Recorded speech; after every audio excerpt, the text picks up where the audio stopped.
Hey guys, back again. So let's talk about Chucky episode 4 called Just Let Go, which whenever I talk about it, you'll completely understand what that means. But basically, looking at this episode, episode 4, so we're halfway through, and I've already really dug every episode so far of the Chucky series, and this one did a really good job. I keep saying this with every episode, but it does a great job. I really like the fact that in this one, Jake and Lexi uh, become allies because at the end of the last episode, Chucky sets the house on fire. The house is set on fire inadvertently by Chucky, um, with Lexi dropping the blunt and lighting up the curtains and lighting it on fire. But um, everybody's safe except for the Oliver kid who got killed. Um, but it starts out where Lexi and Jake, Lexi realizes that Jake did all this purposefully. Like he sent Chucky there because Chucky was egging him on. Chucky wanted to kill Lexi for what she did to Jake. And I like that even though that happened, they gained a bond with each other, Lexi and Jake. I thought that was really cool. And I like the fact that it honestly showed the Lexi character had a little bit more she was a little more than just the bitchy character, and I like that as well. Again, this show is really good with the character development, especially for this kind of genre for horror. um I like how there's a great scene between Junior, who is Jake's cousin, and his parents, Lexidoig and Devon Sawa, not bearded Devon Sawa. And there's a scene between after he's been put into the hospital, like everybody else, all the other kids. He's talking to his mom and dad, and his dad's saying stuff like talking just about random things about sports. Like, if you don't like this sport, tell me. Or if you don't like doing this, tell me. Like, I want you to like it for what you like. And I thought that it actually brought a little bit of depth more to this Junior character, who I liked so far, but he seems so far before this just like the cousin who's just a jerk. And I like that this actually showed kind of a family bond and connection with it, as opposed to like not seeing that as much. And I love again how they're building that up with the character development in each set of characters. Um, I like too how we get we get a really good moment where um, Chucky, you see Chucky as a kid, or as you've seen him as a kid so far, but then you see him as a young adult, or I mean maybe a teenager, at this home for disturbed children or whatever you call it, and he starts murdering people, and these kids, like, some of them get scared, some of them go with him, or one of them goes with him. So Chucky is teaching all these kids to do all these horrible things or scaring them off. And I thought, again, every time these episodes, each one, it shows younger Chucky, it shows a little more depth to how he became a killer. And I think that it just is genuinely surprising in how good it is, with just showing the fact that he goes from a sadistic little kid who didn't do anything, and then he started escalating. And that to me just is fascinating. And I really like that. And I love the fact that um, I'm blanking on his name, but the guy who Jake likes, um, he looks up Chucky's past. Like, he looks up all the information about Charles Lee Ray, about the Electro Strangler, and he talks to Lexi about it because Lexi realizes that Chucky is still alive. Chucky is alive whenever she and Jake go to the burned house. Like, it's partially burned. It's not completely disposed of, but they go back to go get Chucky or go find Chucky. And Chucky, of course, comes in. And I love the fact that you get a good new design for Chucky, because I like how it starts out when Chucky in this series is like he is in like Curse of Chucky and Cult of Chucky, like he was in the first three Child's Play movies. He didn't have any scars or anything.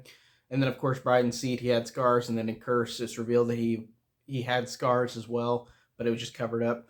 In this one, Chucky is the normal doll, but then he's burnt halfway. So half of his face is burnt up and melted. And that is a really cool design. And I think that it honestly is a cool new design for Chucky. And I hope they keep that throughout, but I don't know if they're going to, because I feel like they're going to do the multiple Chucky thing that they did in Cult of Chucky, where Chucky is in Nika. So I'm assuming that they're just making more Chuckies. So this one probably is not going to last the specific Chucky that Jake and them are encountering, but I really like the design of the burnt Chucky, like where he's melted. Like that's really cool.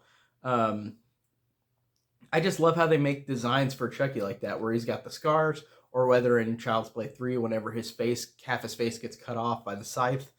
It's just really cool with the designs for him. And this one I really, really dug. And he's not like, I really dug the fact that he's not looking like he did throughout the show so far. And it kind of reminded me of Curse of Chucky in a way, except for it wasn't really a reveal. It was just that this Chucky was melted halfway. But it's a really cool design. I really love how it looks. I like how Jake like Jake goes back with Lexi to the house, to the mansion that's burned down partially, and Chucky's there. Lexi falls. Jake's holding on to her. Chucky's like, kill her. The world will be better without her. And I love how Jake doesn't do it. And I knew that Jake was a good person. I knew that he's not going to become a killer like Chucky. And I love the fact that he says, like, I'm not like you, Chucky. And he saves her. Chucky, of course, gets pissed, tries to get her. And then the police come and take them away. But I really dug that. And I really like that development between Jake and Lexi now. They are a bond. They have a bond now. And it's a quick bond, but it works very well. And then it ends in the hospital, where you get the ending of Chucky going and taking out the life support of Lexi's little sister. And he kills one guy there, like the cop that takes them in, and all the doctors find him too, like covered in like impaling pieces like of scalpels and stuff. But it ends with Chucky basically killing the little sister. I'm assuming she's completely dead, but maybe they might resuscitate her. This episode is just like the last episode, where it ends on a very big cliffhanger, because in the last episode, the house is on fire. It just shows Chucky like laughing while it's on fire. And then in this one, it shows Lexi's sister is probably dead, or most likely dead, because she's not on life support. And she was stabilized before Chucky pulled out the plug. So I'm really wondering if the next episode, if she's going to be alive or not. But if they kill off the kid, that's going to be a big, surprising thing. So that'll be interesting to see. But I really, really love the episode. Like I said, it's really great like the other ones. I genuinely am surprised that every episode so far has been really, really good. This one had no real references to any other characters that are in the franchise besides the new ones.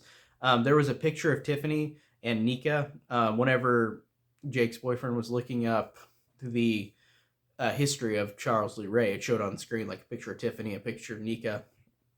So I feel like they're going to be in the next episode.